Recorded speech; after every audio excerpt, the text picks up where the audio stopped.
Why is it important to have a product line and how can it change your business for the better? My name is Charlotte Allen and you've reached my channel, The Felting Alchemist. So I'm still very much in my daughter's bedroom. I haven't really moved from here for all of the summer holidays, just kind of keeping it quiet. For some reason, the rooms where all the toys are, they have no interest in going in. Go figure.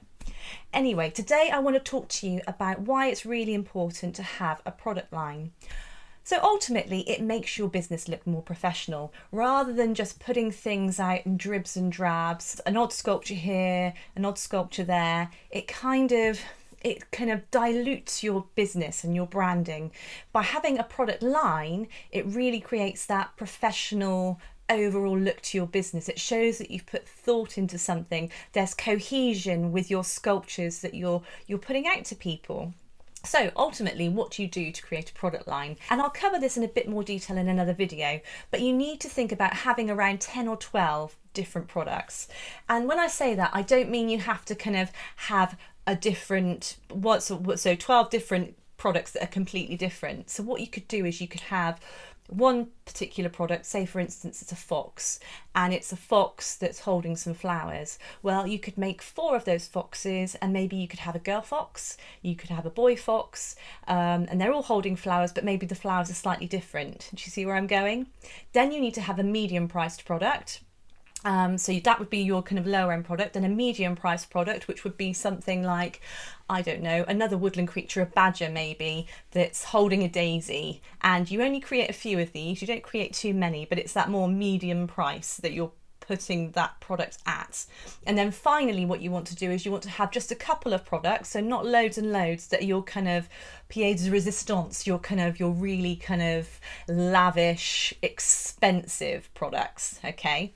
And what will happen then is you've got these very expensive products, say for instance it's, I don't know, a goose, a wall mounted head of a goose that you've created with all sorts of embellishments on, that's like hundreds and hundreds of pounds. Then you've got your medium product, your badger, and then you've got your slightly cheaper product, your mouse. And what you'll find is people will tend to look at the goose and think, oh, I want that, I want to acquire that, but I can't afford that, that's a bit expensive.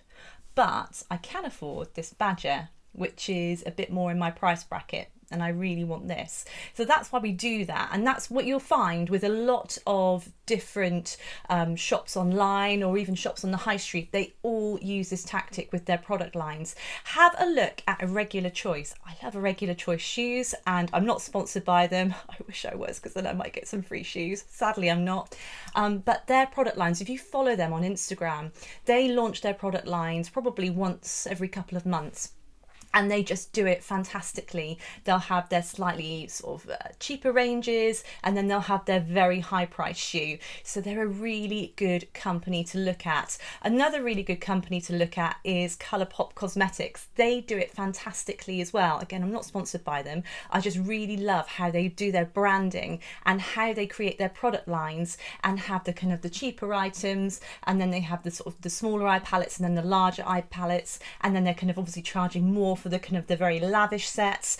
So it's a really good way of kind of understanding how these collections work, so then you can kind of bring that into your own branding. So I really want to talk about this more, but I have to go now because I need to take the kids to the grandparents. But I hope you enjoyed it. Please let me know if you did by liking this video, or feel free to subscribe, and I will see you again tomorrow. Bye.